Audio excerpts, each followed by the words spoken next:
राणेंच्या बालेकिल्ल्यात एकनाथ शिंदेंची प्रचार सभा होणार आहे।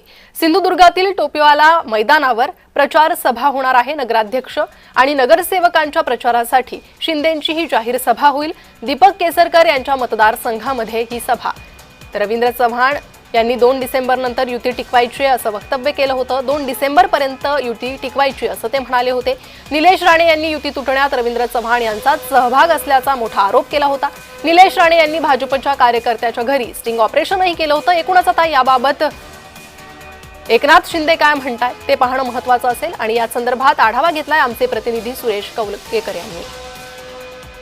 स्थानिक स्वराज्य संस्थेच्या सार्वत्रिक निवडणुका सध्या महाराष्ट्रात होऊ घातल्या आहेत।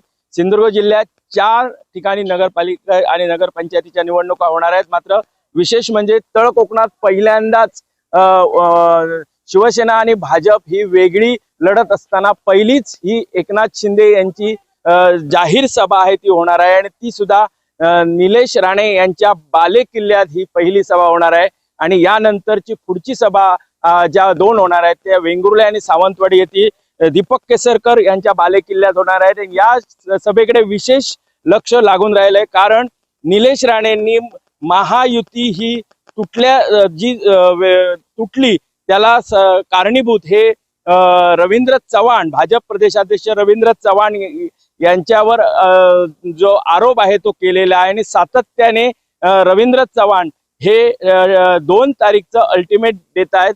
त्यामुळे या सभेकडे काय आता एकनाथ शिंदे याच्यावर उत्तर देणार आणि त्याचबरोबर सध्या रवींद्र चव्हाण यांनी दुसरा जो मुद्दा मांडलाय तो म्हणजे 2